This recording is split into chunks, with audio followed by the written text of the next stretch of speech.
कि महात्मा गांधी जैसे नेता को कोई गोली मारने वाला व्यक्ति ये साधारण व्यक्ति नहीं है, ये कोई नरभक्षी है।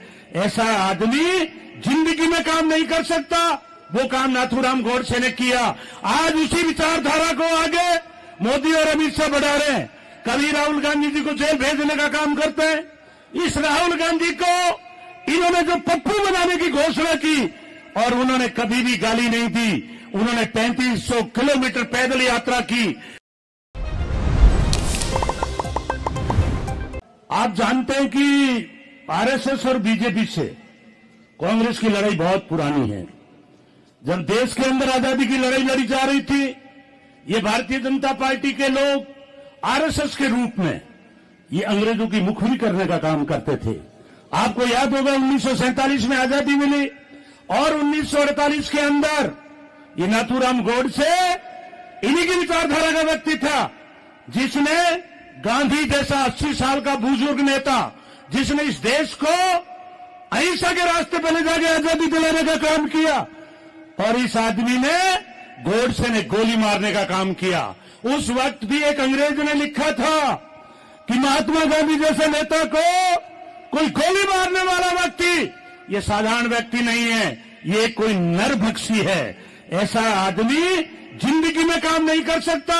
वो काम नाथूराम गोडसे ने किया। आज उसी विचारधारा को आगे मोदी और अमित शाह बढ़ा रहे हैं। अगर आप देखेंगे, कभी राहुल गांधी जी को जेल भेजने का काम करते हैं, कभी ये झूठा मुकदमा लगाने का काम करते हैं। जब ये जेएनयू में जाते हैं तो इनको राष्ट्रद्रोही बनाने का काम करते हैं। जब ये राफेल की बात उठाते हैं तो इनको मुकदमा लगाने का काम करते हैं। साथियों, हमें कहते हुए घमंड है कि आज महात्मा गांधी के रास्ते पे चलकर इस राहुल गांधी को इन्होंने जो पप्पू बनाने की घोषणा की और उन्होंने कभी भी गाली नहीं दी। उन्होंने 3500 किलोमीटर पैदल यात्रा की। राजस्थान में भी 500 किलोमीटर पैदल चले, उसके बाद 6000 किलोमीटर बसों में यात्रा की। और आज हमें कहते हुए खुशी है कि मोदी ने जो नारा दिया, अब की बार 400 पार, इन्होंने, हमारी पार्टी ने पूरे प्रदेश, पूरे भारत के अंदर इंडिया गठबंधन ने इनको 240 पे लाके छोड़ दिया। अब इन्होंने बौखला कर पहले कभी ईडी को आगे किया, कभी इन्होंने मीडिया को आगे किया और आज पूरे केंद्र में ठीक का संयम चीरे 94 एमपी इनके अंदर जो बने हुए सारे के सारे अपराधी लोग हैं। केंद्र में अपराधी लोगों का एक गिरोह बन चुका है और जो गृह मंत्री है वो तड़ी पार रहा है। इसलिए साथियों, हमें दोबारा लड़ाई लड़नी पड़ेगी। आज महात्मा गांधी, आज उनकी डेथ हो गई 1948 में, लेकिन गांव गांव में मूर्ति आपको महात्मा गांधी की मिलेगी। जगह जगह विचारधारा महात्मा गांधी मिलेगी। इसलिए मेरे कांग्रेस के कार्यकर्ताओं, अब ये गिरता हुआ पेड़ है भारतीय जनता पार्टी का। आज ये 400 की जगह 240 पे आ गए और बैसाखी के सारे सरकार चल रही है। राहुल गांधी ने नारा दिया है, नफरत के बाजार में मोहब्बत की दुकान खोली है। उन्होंने ये भी कहा है, कभी भी डरो मत। वो हमेशा टकराने की नीयत रखते हैं। मैं धन्यवाद देना चाहता हूं राहुल गांधी को। उन्होंने कहा पार्लियामेंट में कि जब मेरा स्पीच हो, मोदी एक बार पार्लियामेंट में बैठ के बता दे। उसकी हिम्मत नहीं है बैठने की। उन्होंने ये भी कहा है कि आप जब भी वो बोलने खड़े होते हैं तो उन्होंने एक बार कहा, मोदी जी मेरे से आंख मिलाओ, अगली बार आपको गुजरात में हराने का काम करेगी।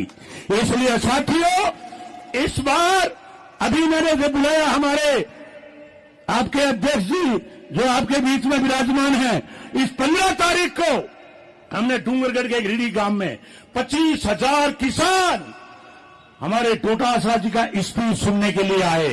इसलिए ऐसे अध्यक्ष को तालियां बजा के स्वागत कीजिए। और डोटासरा साहब, बीकानेर में 8 विधानसभा है। आप जिस विधानसभा का कहोगे, हम आपसे प्रण लेकर जा रहे हैं कि मोदी के खिलाफ इनको उखाड़ने के लिए, इनको नेस्तनाबूद करने के लिए हमारी कोई भी मीटिंग होगी 15 और 20,000 के बीच में नहीं होगी। ये भी मैं संकल्प लेके जा रहा हूं। 5 साल नहीं बैठेंगे और जब तक ये भाजपा और आरएसएस को उखाड़ के नहीं फेंक देंगे। कांग्रेस का कार्यकर्ता चुप नहीं बैठेगा। आप तो आगे बढ़ते जाइए।